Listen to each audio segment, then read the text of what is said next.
हरे कृष्णा राधे राधे। आपका स्वागत है आपके अपने चैनल राधा कृष्ण लीला में।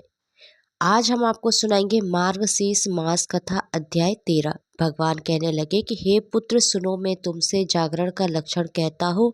कलयुग में जिसके विज्ञान मात्र से मनुष्य आसानी से मुझको प्राप्त होता है, गीत गान वाद वाज नृत्य पुराणों का पाठ धूप दीप नवेद पुष्प चंदन सुगंधित द्रव्य का लेपन फलों का समर्पण करना श्रद्धा दान इंद्रियों का निग्रह सत्य निद्रा रहित आनंद पूर्वक मेरा पूजन करना पूजन में उत्साह का होना पाप रहित आलस्य रहित प्रत्येक पहर में मेरी आरती करना, इन सब बातों में लीन होकर जो मनुष्य एकादशी की रात्रि को जागरण करता है वह फिर पृथ्वी पर जन्म नहीं लेता है। जो मनुष्य इस प्रकार भक्ति से जागरण करता है वह मुझ में लीन हो जाता है। जो प्राणी एकादशी की रात्रि को सो जाते हैं वे मानो काले रूप सर्प से डसे जाते हैं और मैं माया के रूपी पाश के बंधन से मोहित हो जाता है। उन्होंने कलयुग में एकादशी के आने पर बिना जागरण के एकादशी के बिता देते हैं, वह अवश्य नाश को प्राप्त हो जाते हैं, क्योंकि यह जीवन अनित्य है। जो दोनों नेत्रों को खोलकर अपने हृदय में मेरे चरण बिंदु को स्थिर कर रात में जागरण को नहीं देखते हैं वे पातकी हैं। पुराणों की कथा आदि सुने, यदि कथा कहने वाला पंडित ना मिले तो मेरे सम्मुख गान नृत्य आदि करे। ऐसे जागरण करने से सैकड़ों हजारों करोड़ों गुना फल मिलता है। मेरी एकादशी की रात्रि को जागरण करने से पितृपक्ष मातृपक्ष और स्त्री पक्ष के कुलों का उद्धार होता है। उपवास के दिन अथवा नारायण के समय जो कोई विघ्न उपस्थित करता है मैं उस स्थान को छोड़कर तथा श्राप देकर चला जाता हूँ।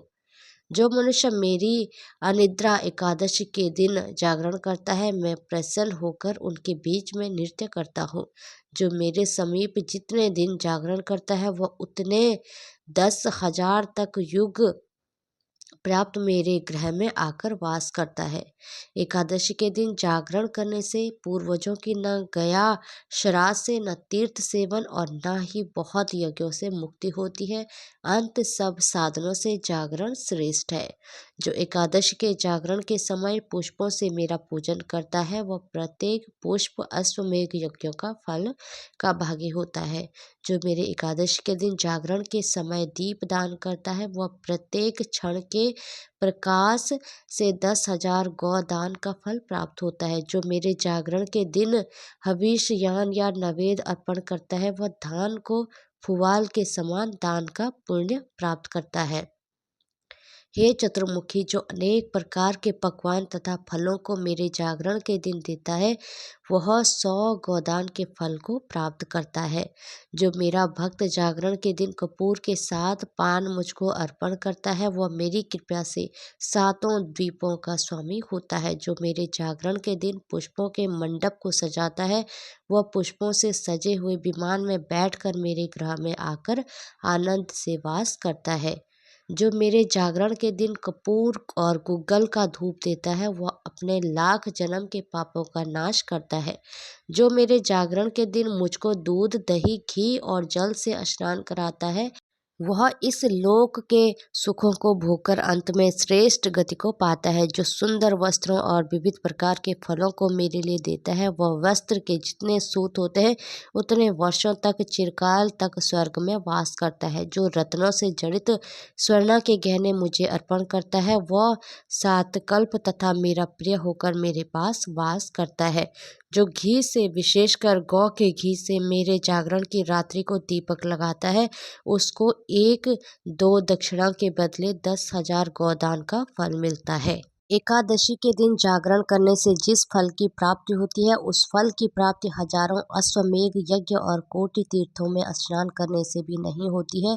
जो एकादशी के महत्व को पढ़ता है या सुनता है वह मनुष्य समस्त पापों से रहित होकर परम गति को पाता है। जिस मनुष्य के एकादशी के दिन व्रत पूजन और जागरण आदि होते हैं उसके समस्त कष्ट ग्रह सौम्य हो जाते हैं और संतान का वियोग नहीं होता है तथा मेरी कीर्ति सुनने में नित्य प्रेमी होता है और वह प्रेमी कभी नष्ट नहीं होता है हमेशा धर्म में बुद्धि और निश्चल भक्ति होती है तथा एकादश की भक्ति करने से मनुष्य पाप से कभी लिप्त नहीं होता है। मेरे एकादश के दिन जागरण करने से कभी मनुष्य प्रेत भाव की प्राप्ति नहीं हो सकता है।